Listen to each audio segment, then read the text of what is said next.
ये जो स्पॉट्स बनते हैं ना, इसमें it depends upon all agent जो है ना, जो भी फर्ज ठीक करें कि बाहर से कोई फोर्सफुल एजेंट लगा है, आपको हिट किया है किसी चीज ने, ठीक है। तो वो फौरन जो है वो ब्लू हो जाएगा, ठीक है। क्योंकि उसमें से ब्लड वेसल को ट्रामा हुआ है, इंजरी हुई है, उसमें से ब्लड निकला है और ब्लड वहां पे कलेक्ट हो गया है, ठीक है। वो ब्लू हो जाएगा। तो ये एक ब्लू स्पॉट बन जाएगा, आपको अंदाजा हो जाएगा कि कोई भी देखेगा तो वो कहेगा यहाँ पे कोई चोट लगी है। ठीक है। ठीक है, कोई रेड हो जाएगा। ठीक है। रेड का मतलब ये है कि यहाँ पे स्वेलिंग होगी और ये हीट अप हो गया है, हॉट होने से ब्लड सर्कुलेशन जरा ज्यादा हो जाती है ठीक है। और वो रेडनेस हो, आप उसको करते हैं कि उसको मल लेते हैं, कोई इस तरह से कोई टकोर कर लेते हैं या हाँ इस जी, हाँ तरह से जी। फर्मेंटेट जी, जी। कर लेते हैं, तो वो रेडनेस जो है वो कम हो जाती है और स्वेलिंग भी कम हो जाती है। हाँ जी, हाँ जी। जब वो स्वेलिंग होती है या रेडनेस होती है तो वो स्किन को एक्सपैंड करता है। बिल्कुल सही है। स्किन जो है वो उतनी है, हाँ ब्लड जी। थोड़ा सा ज्यादा जमा हो गया स्किन के नीचे, हाँ जी। उसने स्किन को एक्सपैंड करना है, तो एक्सपैंड करने से स्किन के ऊपर जो है वो जो सुइयां सी चुभती हैं वो आपको महसूस होंगी, जी, जी। या दूसरे लफ्जों में वो जितनी स्किन चौड़े एक्सपैंड होगी उतनी पेन ज्यादा होगी। अच्छा, सही है, सही है।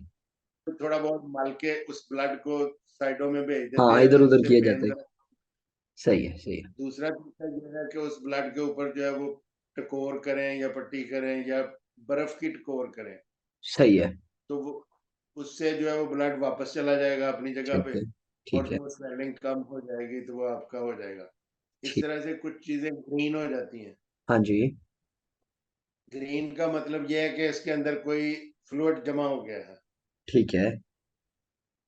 तो वो फ्लूइड भी आपको पेनफुल होगा, क्योंकि बॉडी की दो स्पेसिस होती हैं, एक इंटरनल, जी, जी। ठीक है, स्पेस वन और स्पेस टू, एक स्पेस से दूसरी स्पेस में चला जाता है, जैसे खून की नालियां हैं।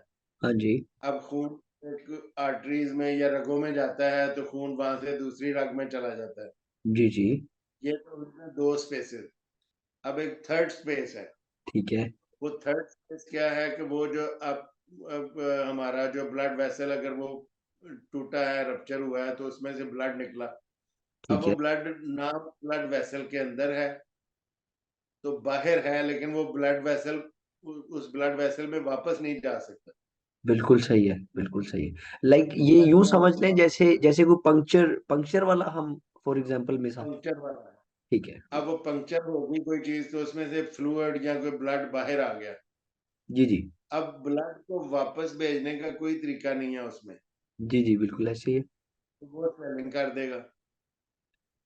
ऐसे ब्लड को हम कहते हैं ये थर्ड स्पेस में आ गया। है। ठीक है।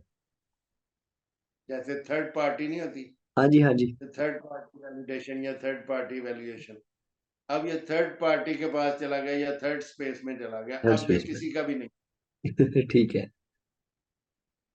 अब ना ये बॉडी का है, हाँ अब जी। इसको जाया ही होना है, इसको निकालना ही पड़ेगा और इसको ठीक है। जब निकालेंगे तो वो ठीक हो जाएगा। फिर जाके वो जाके तो कह बाज़ लेंगे वो दफ़ा बीमारी से आपकी आज़ादी होगी। जी, बिल्कुल। जी, जी। बाज़ दफ़ा सिरिंज से निकाल दिया जाता है, बाज़ दफ़ा वैसे निकाल जाता है, वो निकल जाता है, बाज़ दफ़ा वो जज़ब होना शुरू हो जाता है, जी, जी। फिर कुछ दिन लेता है। ठीक है। ठीक है। उसके कलर चेंजेज़ आ जाती हैं, रेड से वो थोड़ा-सा लाइट हो जाएगा, फिर उसके बाद जो है वो अ, थोड़ा-सा ब्लू होगा, फिर ब्लैक होगा। हुँ। इससे हम उस ज़ख्म की ऐज का अंदाज़ा भी लगाते हैं। अच्छा। इंटरेस्टिंग बात इसमें ये है, सही, सही, सही। इसमें जो है वो फ़र्ज़ करें ब्लू हो गया है, तो हम कहेंगे इसको 2 दिन पुराना ज़ख्म है। ठीक है। ब्लैक हो गया तो हम कहेंगे 4 दिन पुराना ज़ख्म है। ठीक है। ठीक है ना? तो वो इस तरह से मतलब ऐज ऑफ वुंड भी अंदाज़ा लगाई जाती है।